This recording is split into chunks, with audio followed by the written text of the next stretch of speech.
Hey guys, welcome back to the Conservative Patriot. My name's Keith.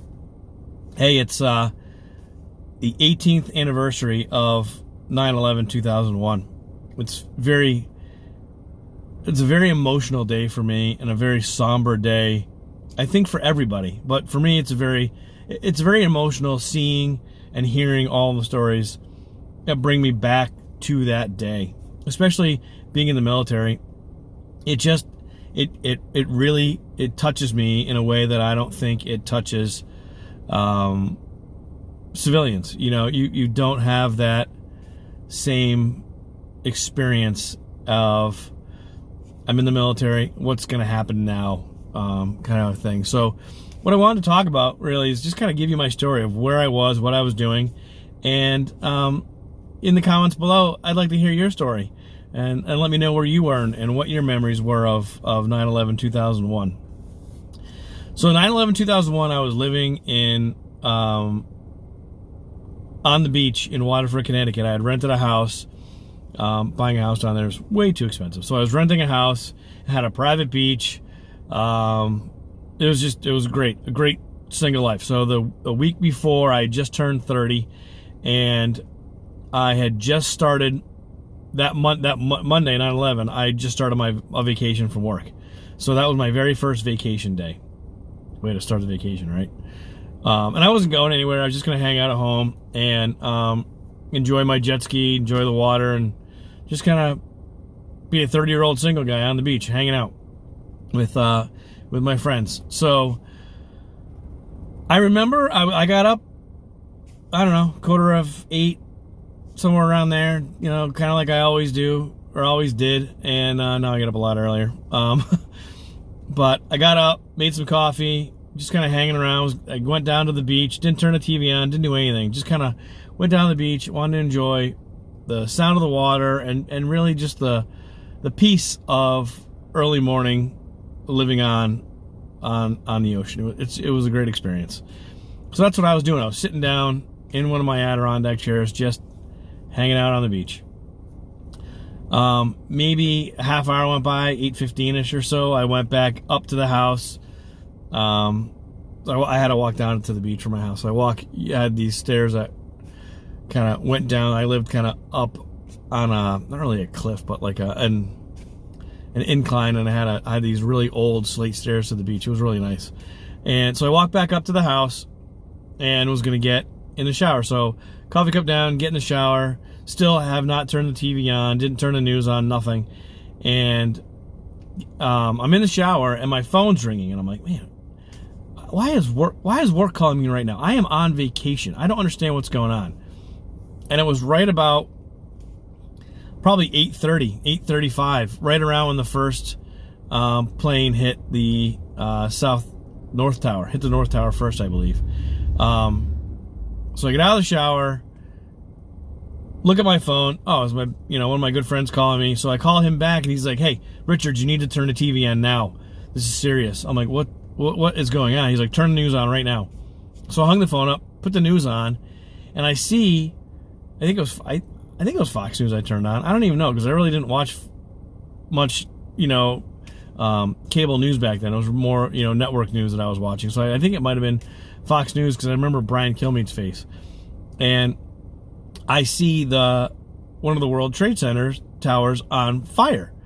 I'm like, what the hell is going on? I'm like, this is odd, and then my brain instantly goes, all right, well, everybody's kind of still freaked out with this Y2K thing, and, maybe it's like a War of the Worlds situation where they're trying to freak us out, and they're putting this up on screen, and then they're going to come, give us some kind of PSA and say, hey, everything's fine, but just so you know, be ready. So that's what my mind's. I can't believe I thought that. I thought it was some kind of War of the Worlds, like a modern version of the War of the Worlds thing without the aliens, I guess. I don't know. And then, so I'm watching the TV, waiting for some kind of announcement to say, all right, haha, we're just kidding. This is a joke, and we just wanted you to be aware. That didn't happen. And then I saw the second plane crash into the South Tower, and I couldn't believe it. I'm like, this has to be fake because there's no way they're going to show this on TV. They can't show this on TV. That's not real. They're going to show people crashing a plane into the World Trade Center. That doesn't happen. But it was real. It was absolutely real. And I couldn't wrap my head around it, how real this was, and what was going on, what was happening. Remember, I'm by myself, so I didn't have anybody to talk to. So I call up my friend who'd called me, and I said, "Hey, is this really happening right now?" He's like, "This is absolutely real." He's like, "Before I talked to you, they were saying that they think it's Al-Qaeda terrorist attacks." And, they mentioned Osama bin Laden's name, like, oh, great, that guy's back in the picture. You got to be kidding me right now. And then the Pentagon gets hit, and then the plane goes down in Pennsylvania, and I'm like, are you kidding me? How many more planes are there that are flying around with these jackasses in them? So I got really freaked out because about 2 miles down the road from my house was a nuclear power plant. I'm like, oh my God, what if they... I'm not that far away from New York. I'm about 2 hours by car away from New York. What if they fly over this nuclear power plant and take me out? I started to freak myself out. So I was just glued to the TV all day. I had a couple friends come over, and we just sat there, and I don't even think I ate anything that day. I was just scared and didn't know what was going on. And all I kept thinking was, I had just signed a 2-year extension with the National Guard. So I'm like, all right, well, man, we're going to war, and I'm going. There's no doubt about that. We're going to war right now. These guys aren't getting away with it. So I was waiting for the call from my unit to say, all right, we're shipping out tonight. It doesn't happen that fast. But I did get a call the next day from my readiness NCO saying, hey, you're not allowed to go out of state. You're not allowed to go anywhere. And if you do have to go out of state, you need to let me know because we need to keep track of where you are. Because right now, I don't know if the state of Connecticut activated the National Guard to active duty status. I think they must have, because that's the only reason that would happen. Because I know that one of the MP units in the state started doing security at the airports. A bunch of other infantry units were doing security at the airports and pretty much anywhere there was a port or a place where somebody could come into the state. Security just got really tight over the next till now. I mean, really, it's been extremely tight. You guys all know that. That's how the TSA was formed. So you get called in to my unit, and I go up there, and we're pretty much just having a meeting on what happens next. What do we do now? How do we get our guys ready to go to war? I mean, we've never been in a war. I think there's maybe 4 or 5 guys in my unit who were in Desert Storm, but for the most part, it's been a peace army, a peaceful military. There's been no real conflicts that we've had to be involved in. So I remember that we had to repaint all of the vehicles, all the Humvees, all of our trucks, any equipment that we had that could possibly go to a desert environment. We had to repaint it in that that tan brown camo scheme. Everything else was all green. I remember when I first got in, that everything was still kind of tan from Desert Storm, and then everything went back to that woodland camouflage scheme. So we did all that, and we had bi-monthly or every so often weekly meetings up at my unit just to make sure we were all ready and making sure we had all the equipment. And it was really, really, really, really very stressful. But going back to 9/11, so that day we just sat there and I just watched what was going on. And I don't know if I closed my mouth the entire day because I couldn't really believe that this was happening. And then the next day, when President Bush went to New York City, I think it had to be the next day. He went to New York City the next day, and he got up on that pile of rubble and said, we're coming for you. We know who you are, and we're coming for you. You're not going to get away with this. That sense of pride and unity that it brought our country was exactly what we needed.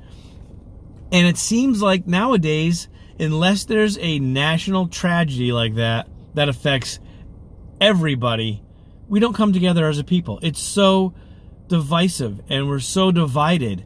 It's like, oh, I hate you, you're a Democrat. Oh, I hate you, you're a Republican. We're not Americans anymore. We're associated by our political affiliation. I can't hang out with that guy. He's a Democrat. Don't go near him. You'll catch on fire. I mean, I don't really care I don't really care who you are, as long as you're not gonna yell at me when we have a difference of opinion. A conversation is fine, but it seems like the left and the Democrats don't want to talk anymore. They just want to talk with a really loud voice and scream at you, and not listen to a different viewpoint, or come up with a compromise. Sorry, they don't want to do that. They're like, we're right, you're wrong. There's no compromises, and both sides kind of do that. It's bullshit.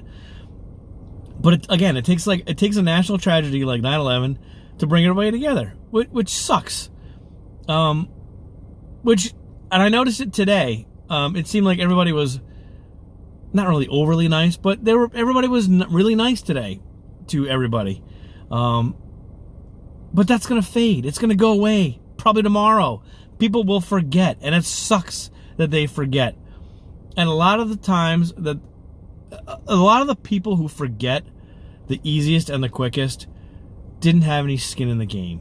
They had nothing to lose. They didn't lose anybody. They didn't serve in the military. They were just going about their business.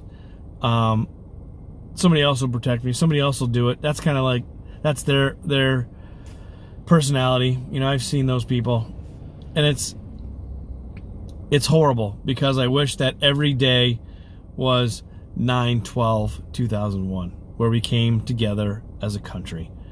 I just hope we do that again. Anyways, this is like a 13-minute video. I apologize, but I wanted to get my story out.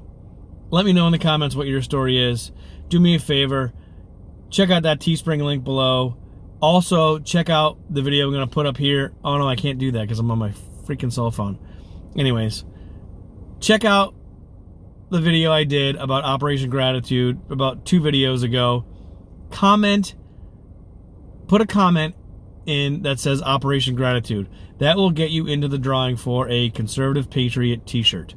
If you don't write Operation Gratitude, I can't select you for the t-shirt. I can't put you in the automatic picker for a t-shirt.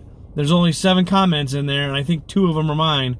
So please check that video out, comment on it, hit the like button, hit that bell icon, and if you're not a subscriber, please subscribe. I appreciate every single one of you, and I'll talk to you soon. And always remember to stay on the right side. Have a great night.